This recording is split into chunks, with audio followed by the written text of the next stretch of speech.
¿Cómo podemos cuidar a nuestras y nuestros jóvenes? Hagamos un acuerdo entre adultos, que las y los jóvenes no se queden en soledad. Estemos cerca para escuchar y acompañar. Que no se queden sin adultos y adultas para conversar. Promovamos encuentros entre pares y prácticas de cuidados. Generemos espacios de escucha e intercambio, sin juzgar, sin juzgar. Armemos espacios de encuentro para proponer otras dinámicas de celebración. Ofrezcamos información, escucha atenta y cuidado. Acompañemos a las juventudes. Los cuidados son colectivos. Cedronar. En Caput estamos con el padre Paco, que para mí es un placer y un honor. Buen día. Hola, buen día. pasan cosas.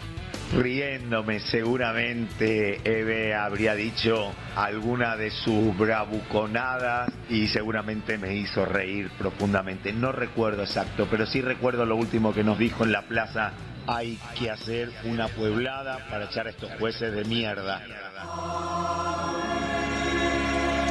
Qué grande, Eve. Radio Caput. Gracias a ustedes, a Caput, que estuvieron haciendo el aguante, porque sin ustedes no hay posibilidad. Un abrazo. Esas cosas. Radiocaput.com. Estás conectado. Estás en Caput.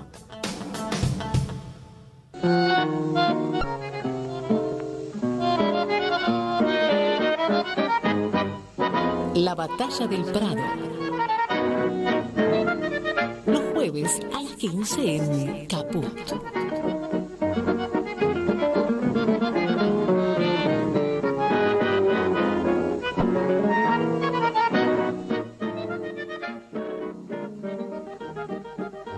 Bueno, nos vamos largando como todos los jueves. Ahí dijo la voz maravillosa de Laurita Donofrio, ¿eh?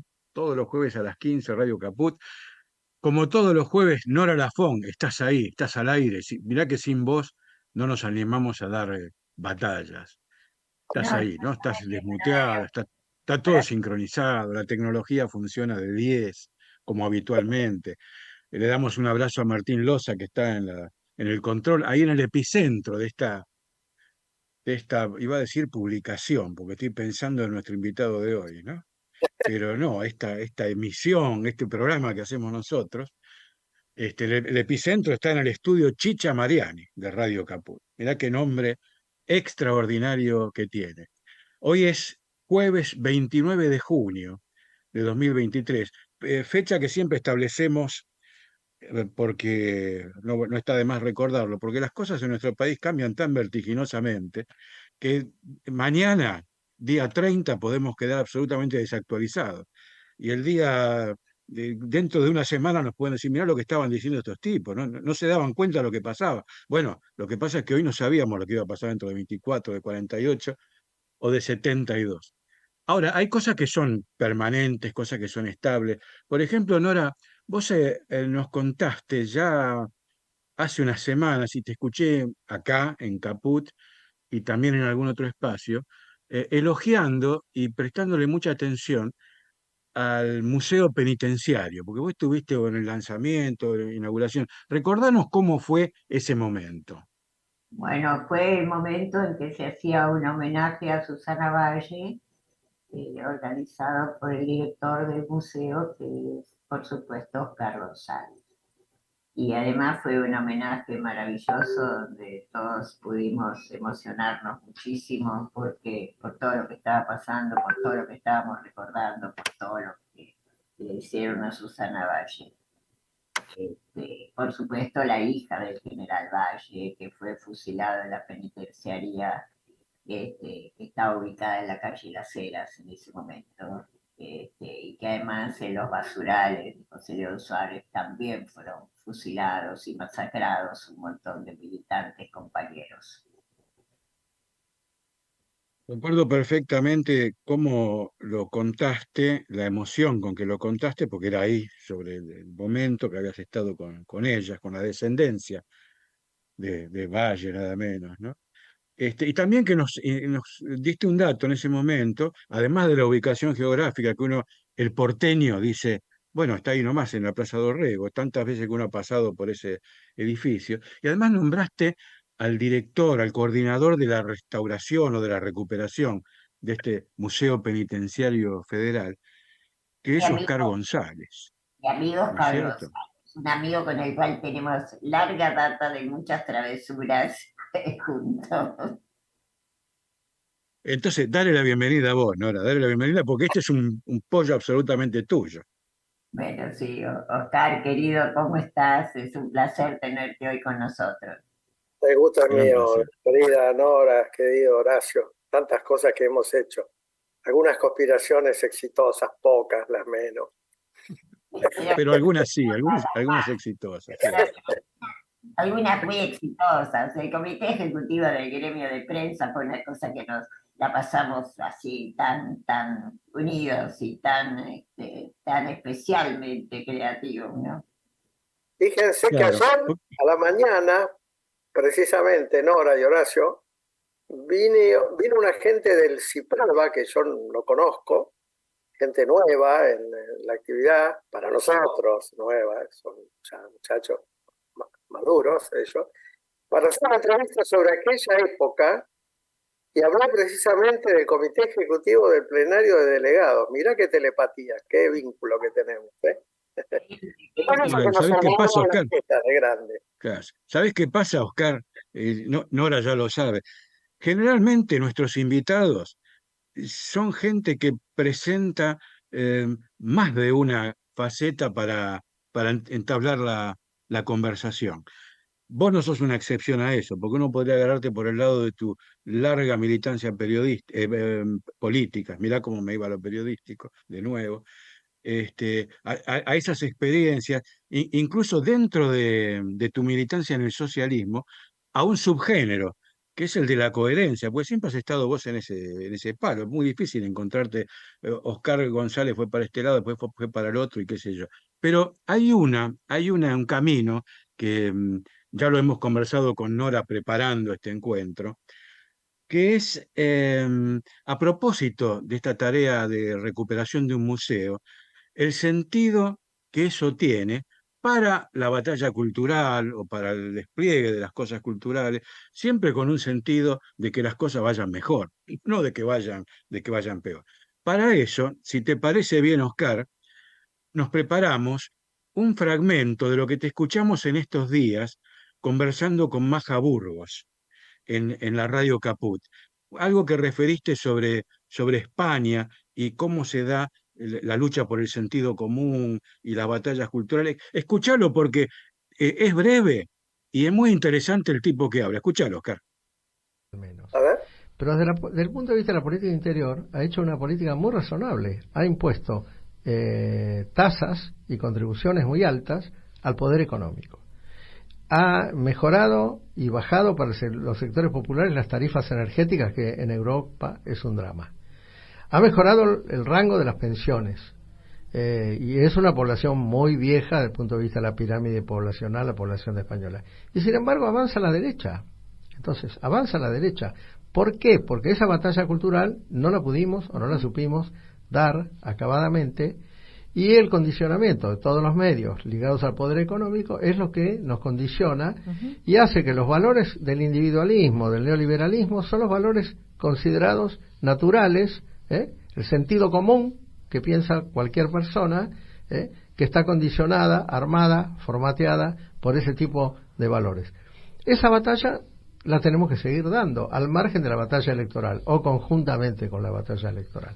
Así que bueno, el de España es un ejemplo claro, porque el gobierno nuestro, hay la teoría de que la derecha va a avanzar porque el gobierno nuestro fue muy malo y porque los salarios bajaron, porque la inflación es muy alta. Bueno, en España no se da esa situación y también la derecha avanzó. Así que hay algo más, y ese algo más es el tema de la política cultural en el sentido ideológico del término. Y tenemos que dar esa batalla también. Entonces, menos individualismo, más acciones colectivas, más solidaridad, más apertura, más acuerdos, más alianzas, menos sectarismo y menos pretensiones o, como dice Majo, berrinches que se admiten en un niño de pecho, pero no en los ciudadanos que estamos dispuestos a hacer política en serio. Bueno, bueno. Tuviste duro, pero bueno, ya era el final del programa. Y me parece que es una buena cita, ¿no es cierto, Nora? ¿No es cierto, Oscar? Porque de algún modo estar al frente de la recuperación, de la conducción, de la curaduría, se podría decir, de un museo, en este caso el Museo Penitenciario Federal Antonio Valvé, se puede inscribir en el sentido de esto que estaba diciendo, ¿no es cierto, Oscar? Sí, sí, bueno, gracias por la cita, porque la verdad que no la había escuchado y no recordaba precisamente lo que había dicho. Pero bueno, sí, ratifico la cita que ustedes tuvieron la bondad de pasar. Sí, la batalla cultural abarca un sinnúmero de aspectos, aristas, costados, límites, etc. Es decir, más que límites, no tiene límites. Y estar en el museo para mí fue primero una sorpresa. Tengo que contar un poco cómo llegué al museo, porque si no, muchos amigos, compañeros, compañeras, amigas, me llaman todavía al día de hoy y me dicen, ¿qué haces ahí? Le digo, bueno, yo soy una hoja de la tormenta, entonces he estado en tantos lugares, he hecho tantas cosas, y a la vez creo que no hice nada por todo lo que todavía pienso seguir haciendo, que en este momento en mi vida me ha tocado, a raíz de una circunstancia abiertamente política, que es la intervención del Servicio Penitenciario Federal en el momento en que se advirtió que desde la cúpula del Servicio Penitenciario Federal se estaba realizando acciones ilegales, de escuchas ilegales a detenidos políticos que estaban en Ezeiza. Cuando se llega a la conclusión, se investiga, es cambiada la cúpula del Servicio Penitenciario Federal y sustituido, como es práctica en estos casos, por una intervención.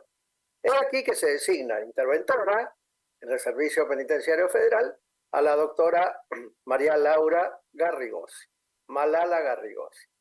Bien, Malala Garrigosi advierte, y yo le confirmo, que hay un museo dentro de la multiplicidad de actividades que engloban el Servicio Penitenciario Federal, y ella, como interventora del Servicio Penitenciario Federal y a la vez como superiora, porque es la subsecretaria de Asuntos Penitenciarios de la Nación, me agradece el hecho de que yo le avise que hay un museo y me concede el curioso privilegio de que me haga cargo. Ante lo cual yo le dije, mira, te agradezco la confianza, no soy museólogo y no soy archivero, pero le digo, soy un simple abogado de la UBA, casi sin experiencia en los litigios judiciales, y un periodista ya retirado, y un funcionario también jubilado. Me dijo, bueno, sí, hacete cargo. Es una señora... Marche preso, marche preso. Literal, prácticamente. Entonces, ingresé en un lugar hermoso, abandonado, oscuro, digamos, triste, pero de una enorme, con una enorme curiosidad, me hago cargo del Museo Penitenciario Argentino, que estaba cerrado al público y sus archivos cerrados a los investigadores desde hace al menos 8 años. Y ahí empieza una tarea de recuperación. Desde el Ministerio de Justicia y Derechos Humanos se diseña un programa de recuperación del Museo Penitenciario Argentino, me designan coordinador y yo me pongo a trabajar. Naturalmente, con todos los magníficos presupuestos que los gobiernos de la Argentina, sean nuestros o ajenos, le dedica al patrimonio, a la historia y a todas estas cosas. Cero. Bueno, yo a mí para contribuir a la economía nacional le digo a Malala, acepto, pero ¿a dónde? Yo todavía soy un muchacho de gustos austeros, vivo de mi jubilación reciente y no de privilegio, aclaro, porque como fui diputado, hasta mi familia cree que tengo una jubilación de privilegio. Y precisamente, a instancias del entonces vicepresidente Chacho, levantamos todos la manito para derogar la jubilación especial de los legisladores. Así que tengo una jubilación común. Pero bueno, ese ya es una parte autorreferencial que siempre es de mal gusto, pero como somos amigos, se las cuento. Bien, el asunto es que yo me hago cargo de un lugar abandonado y sórdido en cierta manera, pero ambiguamente maravilloso, porque me encuentro con la primera construcción de la orden jesuita en la ciudad de Buenos Aires, que es el antiguo colegio jesuítico que comenzó a construirse en 1734. Entonces, de pronto, estar ahí un poco solo, porque cuando llegué había solo 2 empleados, porque estaba cerrado, y el custodio, que bueno, esa es una cuestión de seguridad permanente, me lo cargo y empezamos a trabajar. Yo le dije a las autoridades del Ministerio de Justicia, miren, yo me lo cargo con 2 condiciones. Que me dejen abrir el museo al público, porque el museo es para el público, y segundo, que me dejen abrir los archivos para los investigadores. Les cuento una anécdota de la semana pasada.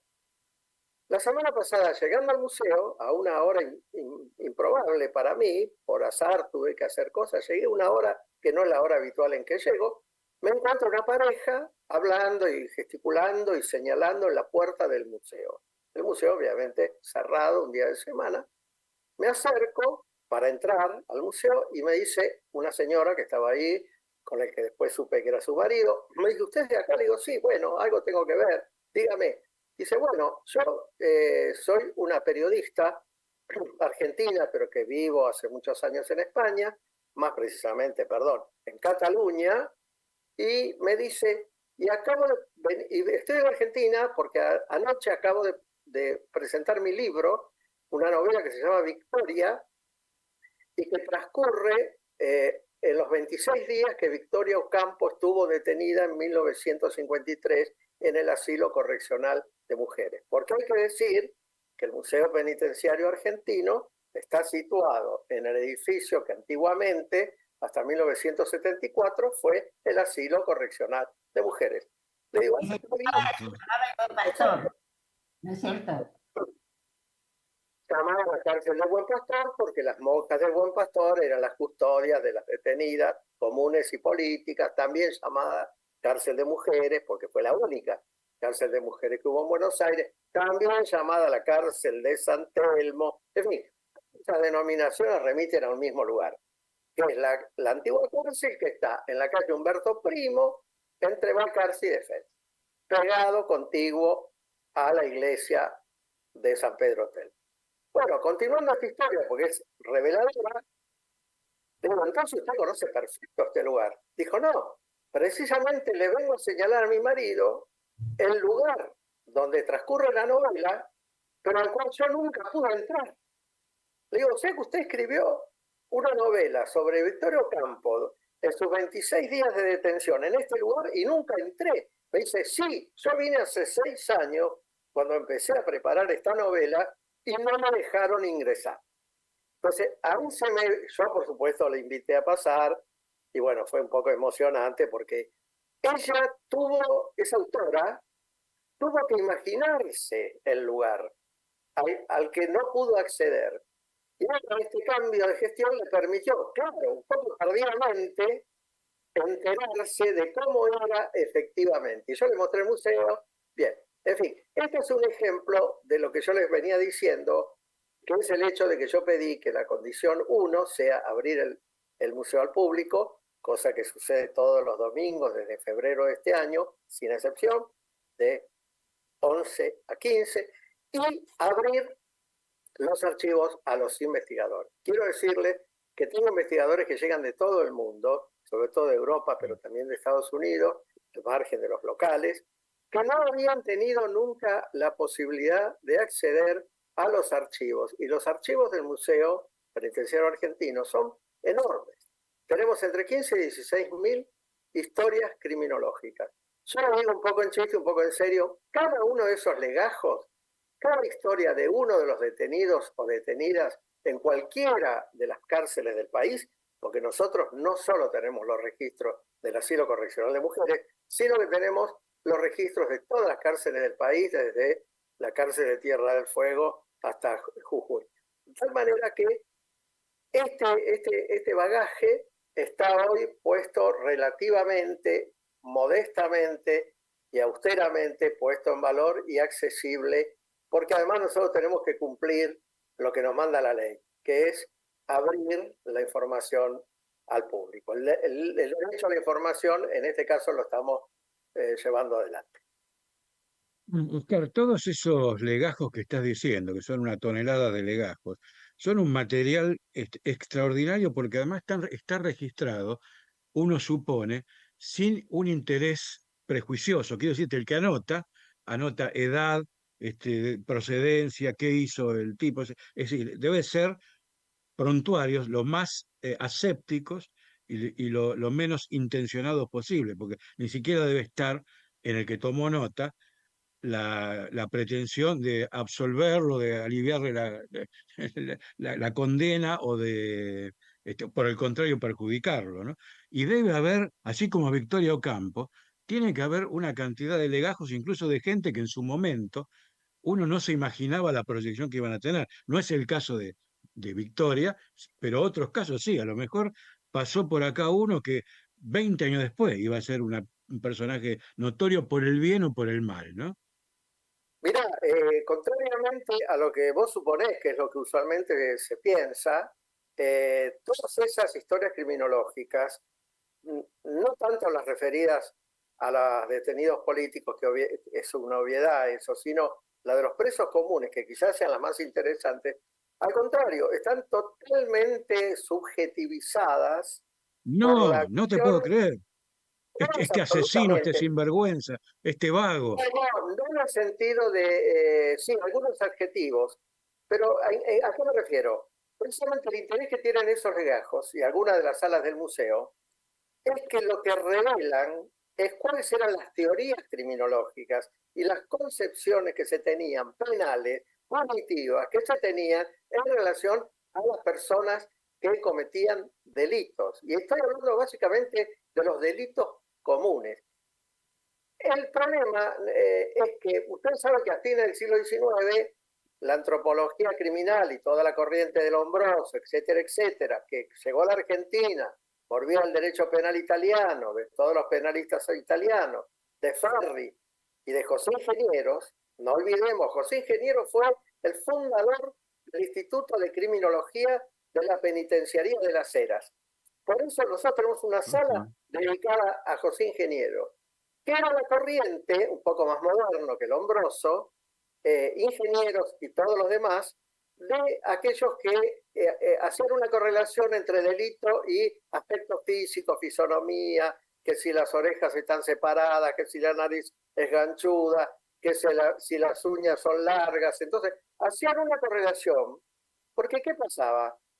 El activismo de fines del siglo XIX, comienzos del siglo XX, en el plano penal, en el plano criminológico, quería normarlo y reglarlo y crear una ley de todo. Era la reacción frente a las antiguas concepciones de la iglesia, ese idealismo.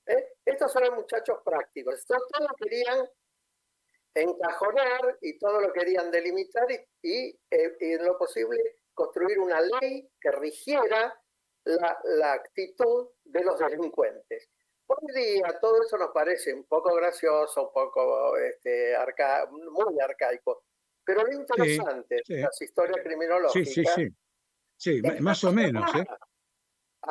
Acá es lo que te digo, Horacio, exactamente, que en relación a lo que vos dijiste. Esos valores, esas ideas, esa ideología, llamémosla así, esas concepciones punitivas del viejo positivismo del fin del siglo XIX, uno cree, eso que sé, en 1965 tenemos legajos de esa época, habían sido abandonadas. No, hay una especie de cuestión de preservación residual, conservadora, no sé cómo definirlo. Esas concepciones en gran medida siguen vigentes. Y un tema importante, es una cosa increíble.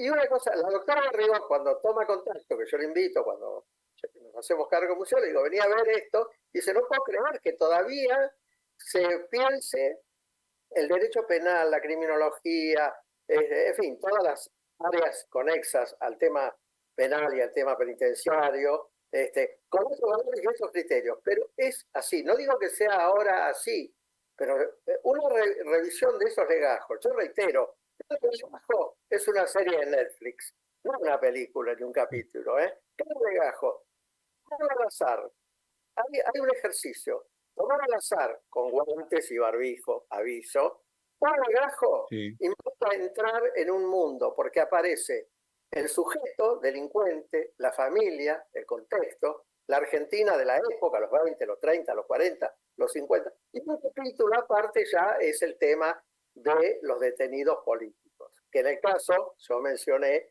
Víctor Ocampo fue una detenida política, no lo vamos a desmentir, acusado de una contravención callejera, en fin, de alterar el orden público, estuvo 26 días, pero también estuvieron detenidas, y este es el mayor hallazgo que hemos podido hacer hasta ahora, todas las diputadas y todas las senadoras nacionales peronistas después del golpe del 55. Han habido historiadoras, militantes peronistas que ignoraban eso que nosotros estamos mostrando todos los domingos. Es increíble, pero es así.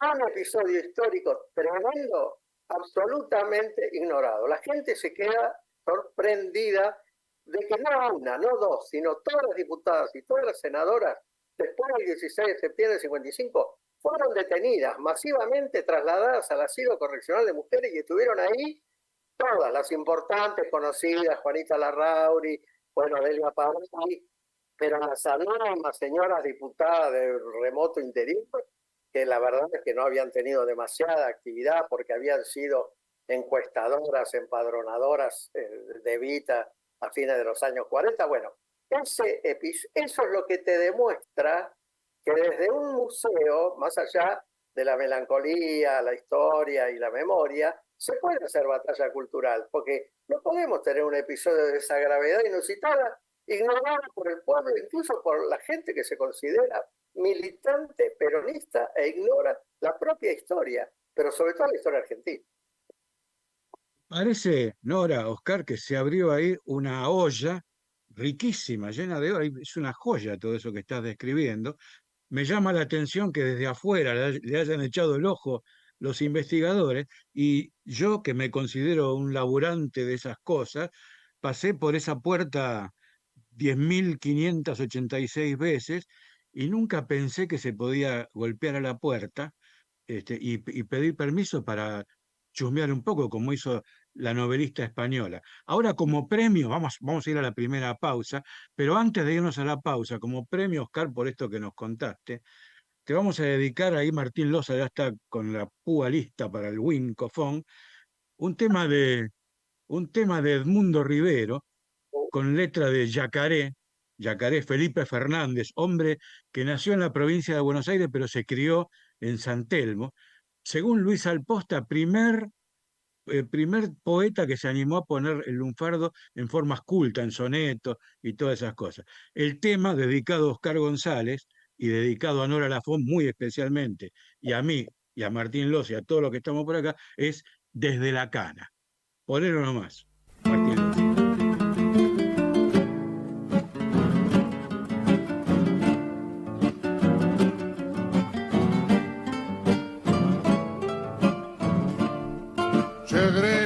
Batile al zurdo, que ayer parece mentira, en corte me mandó un tira con el fierro y el balurdo.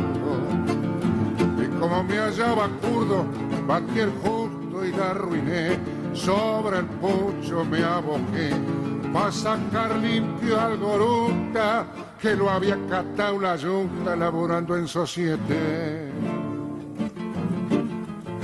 Batile al grone peroca que queme el bobo en el pío, junto con el zarzo mío, la empiedrada y la marroca, que reduzca, aunque sea poca, la menaje del bulín, mis tajos de marroquín, las pilchas y la catrera, y vos, piantá de ladera con la mina de Pachín.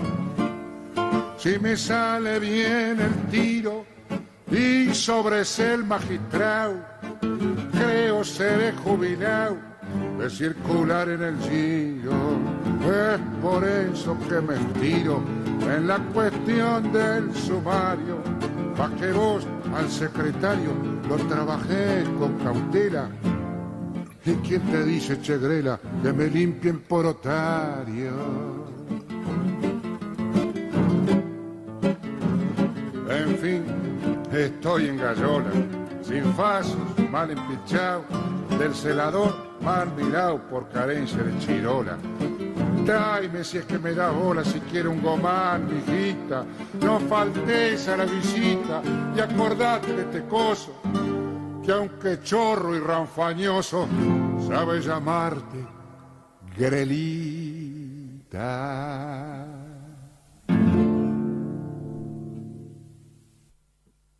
Bueno, fue Desde la Cana, música de Edmundo Rivero, letra de Yacaré, interpretado por Edmundo Rivero.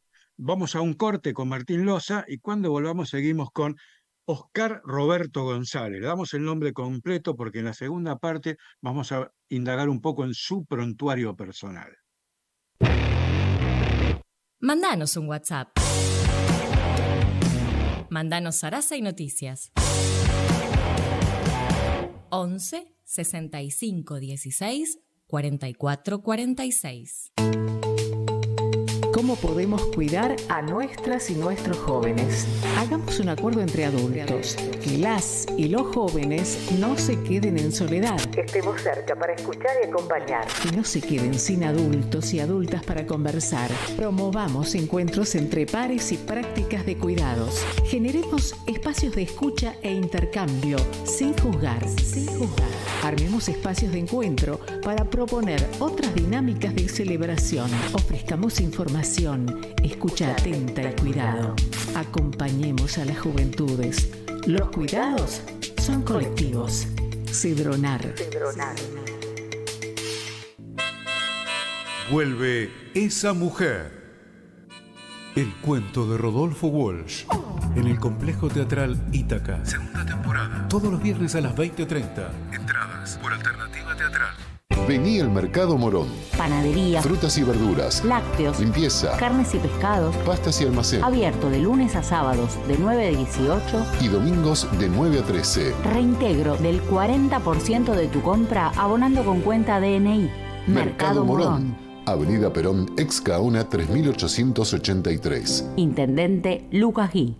¿Querés arrancar la mañana bien informado? Infosiberia.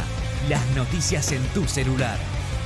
Manda un mensaje de WhatsApp al 11 3205 8813 y recibilo gratis todas las mañanas.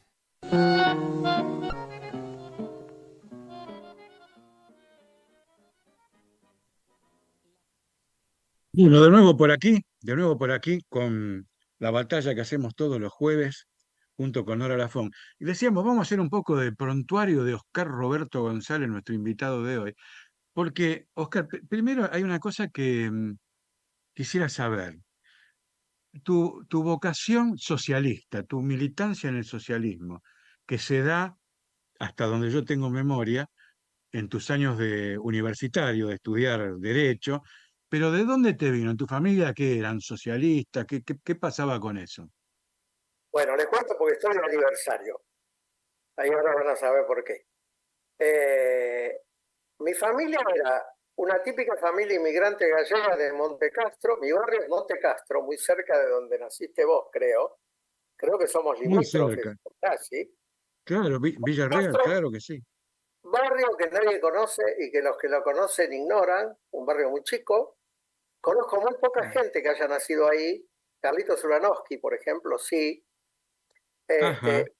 Mi madre era una gallega católica y mi padre era un laburante de ideas socialistas que había encabezado, siendo colectivero. Ustedes saben que los colectivos lo inventaron los gallegos. Mi viejo estuvo en la segunda camada de esa generación de gallegos colectiveros, pero ¿qué pasa? Tuvo su drama, que me marcó a mí de niño, no por haberlo vivido, sino por haber escuchado los relatos.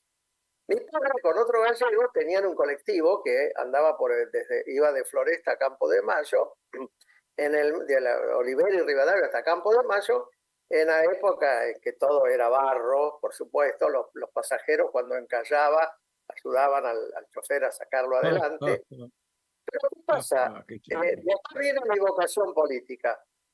Somos un pacto entre Argentina e Inglaterra, que fue el pacto Roca-Runciman, por el cual, a cambio del privilegio inglés para comprar, argentino en realidad el privilegio, o sea, de los ganaderos argentinos, de comprar toda la producción ganadera argentina, a cambio de eso, Inglaterra, los capitales ingleses, en realidad, dieron el monopolio del transporte, es decir, tener la totalidad de los trenes, de los subterráneos y también de la novedosa, en esa época, los fines de 30, comienzo del 40, transportes urbanos. Mi hijo, como tantos gallegos, inventores, como digo, del colectivo, había comprado la mitad de uno, pero no expropiados y entregados a los capitales ingleses. Mi viejo encabeza la huelga de los gallegos micropropietarios y es el que cuando le van a incautar, que finalmente lograron incautar el Estado Nacional al servicio de la corona inglesa, incauta todos los ómnibus privados de la ciudad de Buenos Aires. Y otro hecho bastante desconocido en la historia argentina. Sí. Mi padre encabeza y es el que rompe las cadenas que habían puesto en Lope de Vega y General Paz, muy cerca de donde vos pasaste tu infancia, Horacio, creo. Sí, claro. Rompen las cadenas, Claro. sacan los colectivos hacia la provincia de Buenos Aires. Oculta su colectivo, fruto de tanto esfuerzo, laburo y sacrificio, en un lugar, y la señora esposa de un policía local lo denuncian y le expropian su colectivo a mi padre. Ese fue el contexto, digamos, de historias, donde yo me crié en el barrio de Montecastro. Las calles eran todavía de tierra, Claro. por supuesto, estoy hablando de los años 50.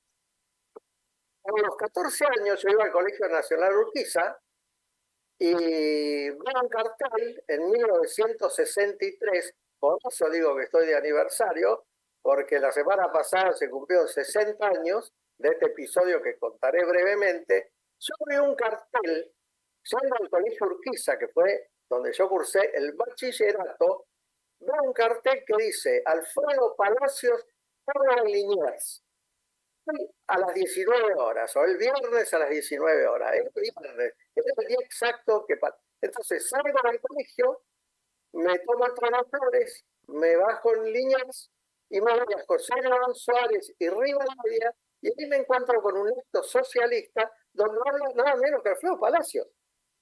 Nada menos. Y ese día había un muchacho un poquito más grande que le había pasado lo mismo que yo, solo que iba al colegio Mariano Moreno, que había tomado el mismo tren que yo, pero en 11, y nos encontramos ahí. Ese muchacho se convirtió en un amigo del alma que ustedes conocen, que es Daniel Vilá. Daniel Vilá, 16 y yo 14 años, ingresamos a la Juventud Socialista la misma noche, helada, fría, convencidos por quién, por Alfredo Palacios, y por un viejito milenario que se llamaba Abraham Gurtman, que como nos vio ambos encandilados ante la oratoria arcaica, pero maravillosa de Palacios, nos dijo: ¿ustedes quieren afiliarse a la Juventud Socialista? Y a Daniel Vidal y yo le dijimos en simultáneo: sí queremos. Y ahí empezó mi militancia hace 60 años. Vos sabés que tenía anotado para preguntarte, Oscar, si por razones de edad habías llegado a verlo, Alfredo Palacios, porque yo me acuerdo de verlo en la televisión, por supuesto. Incluso me acuerdo de su vínculo con Juan Carlos Coral, que era su secretario más allegado, y me acuerdo que hasta Coral se usaba el mismo bigote, se vestía con el poncho al hombro como Alfredo Palacio. Lo digo, no sé si daba la edad para que lo hubieras por lo menos visto, como yo vi de niño a Arturo Jaureche.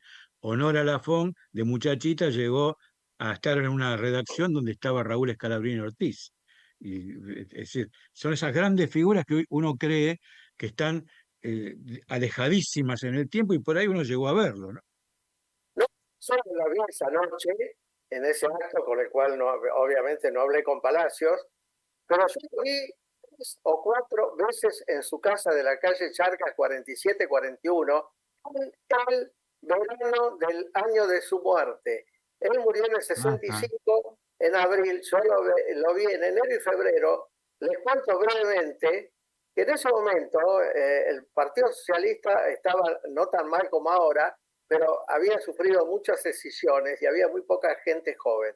Entonces los dirigentes decidieron empezar a hacer algunos cursos de formación y ahí terminé yo yendo a la calle Charcas, donde ahora está la Fundación Alfredo Palacios, Charcas 47-41, y se armó un staff de capacitadores que si uno lo ve de ahora es impresionante. Estaba el decano de la Facultad de Filosofía y Letras, estaba Alfredo Palacios, estaba el famoso arqueólogo Julio César González, estaba Eva Clementi de Schwartz, que era una historiadora, en fin, había un nivel impresionante para 4 o 5 pibes de 13, 14, 15, 16 años que íbamos los sábados.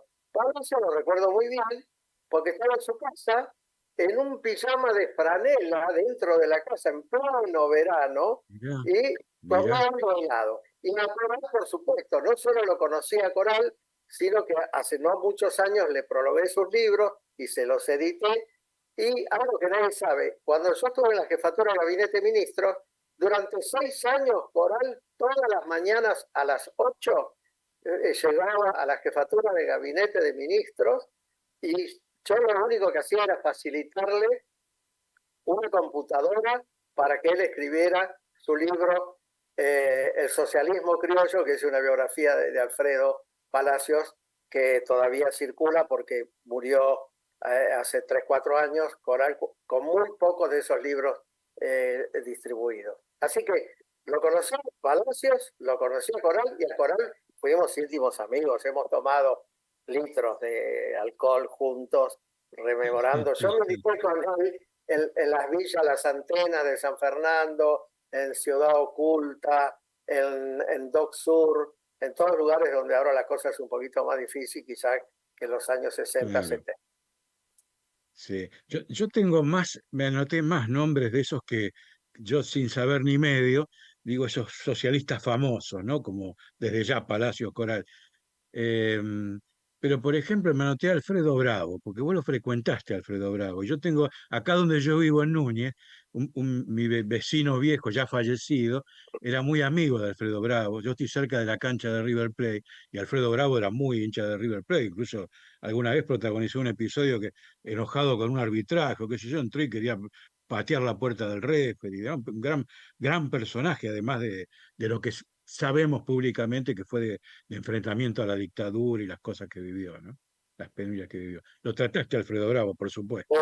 Bueno, obviamente. Bueno, Alfredo es una especie de hermano mayor político, porque yo, vuelto del exilio en los años 80, inmediatamente después que asumió Alfonsín, yo había decidido no tener más militancia política, porque el Partido Socialista de entonces, por sus posiciones que había tenido durante la dictadura, yo me encontraba muy distante, muy lejano, y había jurado que al único partido que no iba a ingresar era al Partido Socialista Democrático en los años 80. Partido en el cual ingresé finalmente, y no solo ingresé, sino que llegué 2 veces a ser el secretario general. La explicación se llama Alfredo Bravo, porque Alfredo Bravo, que también estaba fuera del partido, por los mismos criterios y opiniones que yo, me dice, no, vamos, Gallego, tenemos que entrar, hay que construir una alternativa, hay que llevar el socialismo hacia las posiciones históricas, es decir, hacia la izquierda.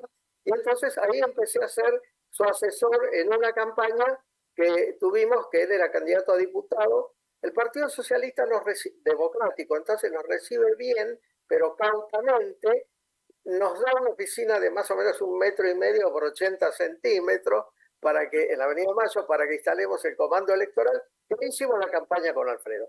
Bueno, después en la siguiente elección Alfredo resultó diputado, lo primero que hizo fue convocarme a mí como asesor, yo fui asesor de él, después fui diputado yo también, compartimos el bloque, él era el presidente de nuestro bloque, con otros compañeros como Jorge Rivas, en fin, Mariel Basteiro, después hubo una sucesión de episodios. Y bueno, ahí llegamos a la Cámara en el año 99 también, de la mano de la Alianza.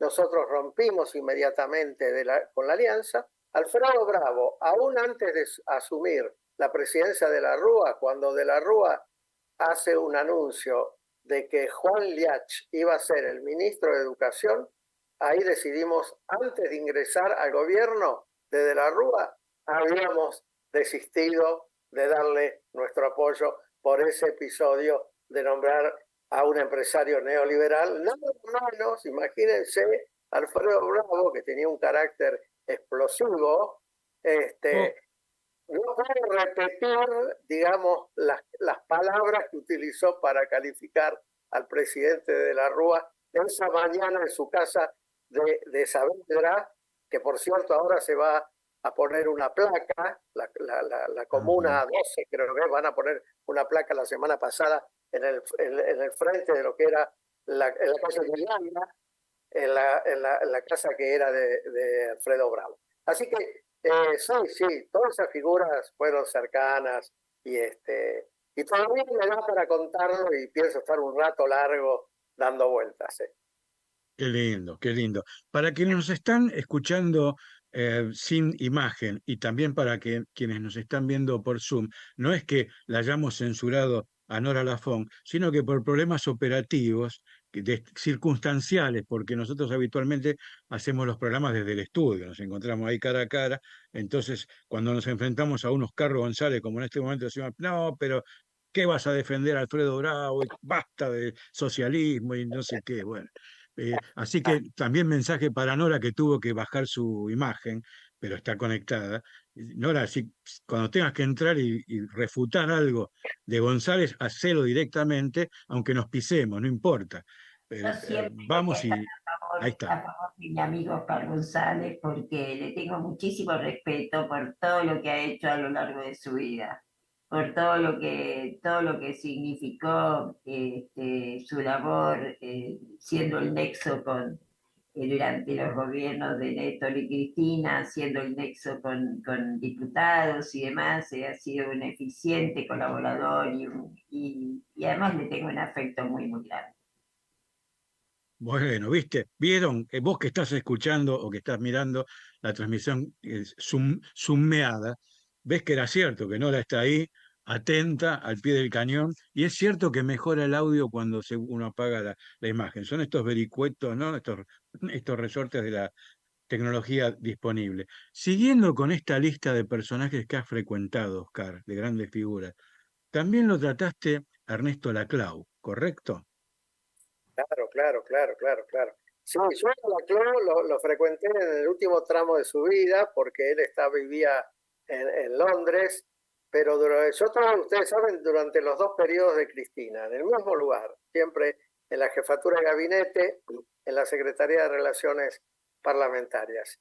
Y tuve un conocimiento muy cercano, no de Laclau teórico, que sí, que de hecho yo comparto, no todas, pero la mayoría de sus apreciaciones, los ángulos, los puntos de vista que él hizo sobre el populismo, etcétera, sino porque además tenemos un vínculo más cercano, porque su hija, que ahora es funcionaria del Ministerio de la Mujer de la Provincia de Buenos Aires, fue asesora directa mía, que por cierto es una extraordinaria persona, una extraordinaria diseñadora gráfica, da clases en la UBA, en la Facultad de Arquitectura, y además es una gran futbolista. Fue la persona que prácticamente me anotició a mí del fútbol femenino, que era una cosa que no me entraba mucho en la cabeza, y ella me lo planteó con tanta naturalidad y me dio todos los fundamentos de por qué yo había estado viviendo en el error eternamente sobre ese punto.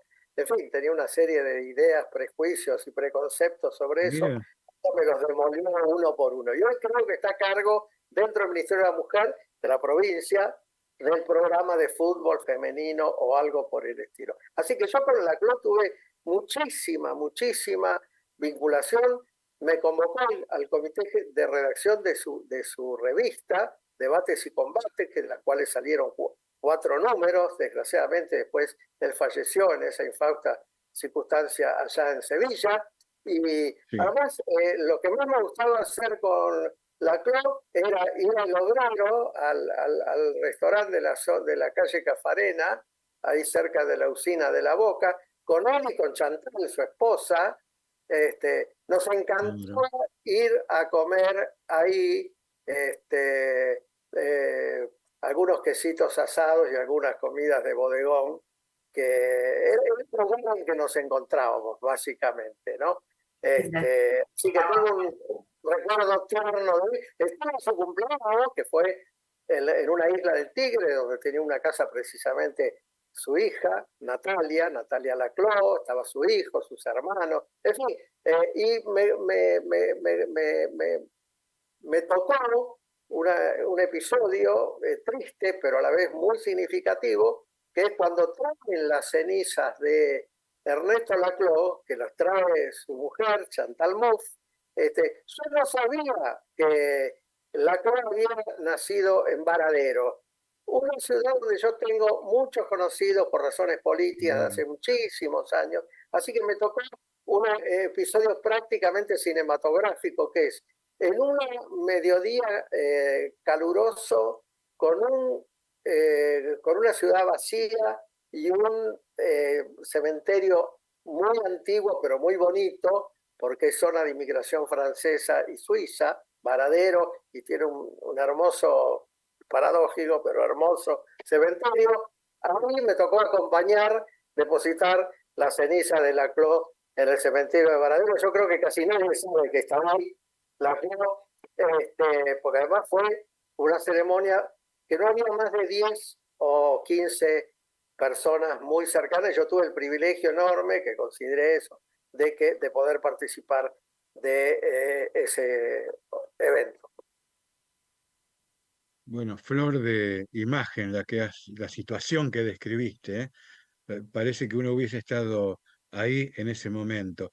Te devuelvo una pared futbolera.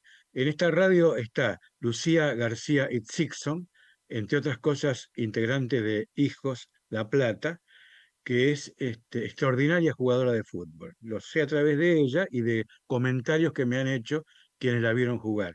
Y en el diálogo en esta mesa, como anfitriona, está Nora Lafón, que es la mejor comentarista de fútbol mujer, la única que está en condiciones de sostener una discusión mano a mano con José Luis Poncico o conmigo, que soy el que más sabe de fútbol después de Bilardo y Menotti. Yo soy el tipo que más... Después de Scaloni y Bielsa y todo eso, yo soy el que más sabe, y Nora sostiene espadeando cualquier discusión futbolera. Así que estuviste muy bien en insertar el tema de tu amiga Laclau, que es jugadora también, mancha del asunto. Bueno, Salvo que no la A ver, Norita. yo quería volver, me parece fantástico todo lo que ha contado Oscar, pero quería volver, y sobre todo a esa decisión del querido Bravo, junto con él, de alguna manera desligarse en su momento del partido, y sobre todo de anunciar lo que no le gustaba a Bravo, de la Rúa. Pero volviendo al tema del inicio, quiero decir que es tan grave el tema de la calefacción en los países europeos, que yo recuerdo que por lo menos antes de la pandemia, yo sé que en Londres, la gente tenía que decidir si prendía la calefacción en invierno o cenaba, porque las dos cosas no las podía mantener. Mirá qué acotación interesante. Nora, como ya nos va corriendo el tiempo, vos sabés que cuando el invitado en términos futboleros la escolacea como Oscar González, toma el balón y uno queda medio como fascinado con la gambeta, para dónde va, para dónde viene, se va volando el tiempo. Por eso, antes que nada, lo más rapidito, Oscar, yo me anoté que en el Museo Balbé, primero, Balbé fue un pionero en la cuestión de mejorar las condiciones de los encarcelados, ¿correcto? Y eso podemos hablar otro día si querés. Está bien, ¿no? Fue un penalista uruguayo que estuvo a cargo de la Penitenciaría Nacional en uno de sus primeros tramos. Bien. Y lo que vi, pesqué por ahí, Abu Bomba, como un espectáculo, Abu Bomba, agitadora internacional, entrevista teatral a Beatriz Rajland. ¿Eso qué es? ¿Una puesta en escena? ¿Es teatral? ¿Es algo, una actividad escénica que se hace en el museo? Bueno, en la primera visita que hizo la doctora Garrigosa al museo me dice, una amiga mía estuvo presa acá. ¿Cómo se llama? Beatriz Rajland. Le digo, déjame ver. Revisé los registros y efectivamente la doctora Beatriz Rajland, en aquella época una abogada militante del Partido Comunista, hoy una persona mayor y lúcida, ya no está en el Partido Comunista, según me dice. No estuvo presa una vez, estuvo 2 veces presa. Estuvo 2 veces presa en los años 60. Ustedes saben que en los años 60, el plan Conintes de Frondizi y la dictadura después de Onganía, hubo muchas detenidas que viven todavía, varias de ellas, en el asilo correccional de mujeres. La convoco y le digo, vení, mostrame, doctora Rajland, mostrame dónde estuviste detenida y contame cómo era la vida, porque son testimonios que un museo necesita recrear. Viene y me dice, acá estuve detenida, justo donde ahora está la dirección del museo y estoy yo. Y a partir de eso me dijo, vos sabés que yo ahora a los 80 años me hice actriz. Digo, no sabía. Dice, y estoy preparando una obra que recuerda, que memora, que de alguna manera teatraliza cómo era mi vida de militante política y detenida política. Le digo, bueno, ¿y qué tal la vas a presentar? Bueno, me dice, si vos me ofreces el museo, le digo, no hay ningún inconveniente, tenemos un hermoso auditorio, así que la semana pasada, en un momento para mí maravilloso, la doctora Rajland, una gran teórica del Estado, una gran profesora de Derecho de la UBA, convertida de grande en actriz, muy buena, dicho sea de paso, bajo la dirección de un Diego, un conocido director, no recuerdo ahora el apellido, pero presentó un género que yo desconocía, que se llama reportaje teatral, que es una entrevista hecha por el director a la actriz, donde ella cuenta su historia. Y se llama Abuela Bomba porque es abuela y la acusaron de ser una terrorista internacional. Obviamente, la obra tiene mucho humor. No sé si a todo el mundo le cayó muy bien que se haya presentado en ese lugar esa obra, pero digamos, mi misión y de la batalla cultural de la que hablamos al comienzo, yo creo que me impone el deber y la obligación de que estas cosas se presenten en lugares como ese. Bueno, si Nora Dafón está de acuerdo, querido Oscar González, dejamos para otro programa que la verdad que deberías venir vos a la mesa, a nuestra mesa en cuanto nos reincorporemos al estudio de Chicha Mariani.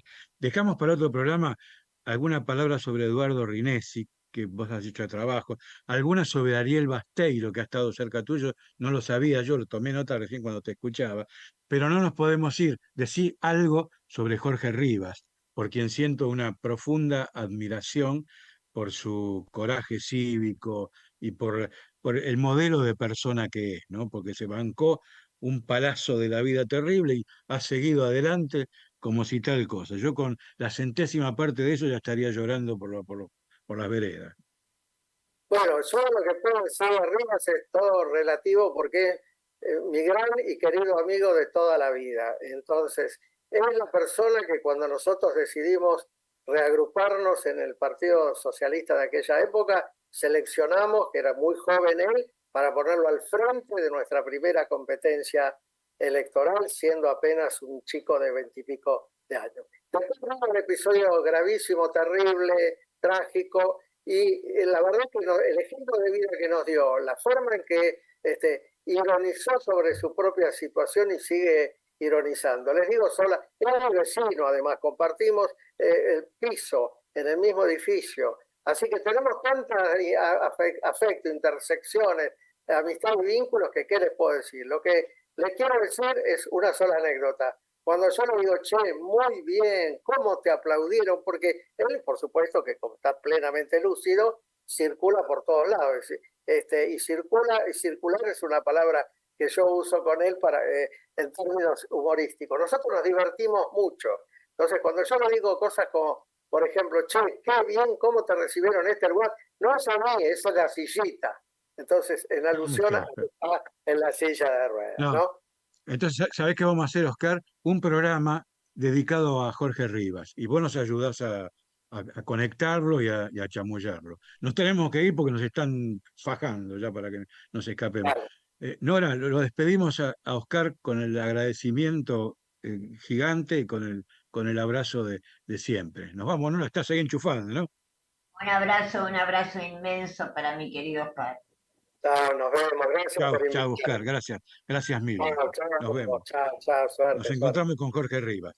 Chao, Martín, gracias. En Caput pasan cosas. Yo no quiero llamar periodistas a los sirvientes. No quiero llamar periodistas a los que cobran para destruirnos. Que estos que se dicen periodistas y que dicen la verdad pero a medias,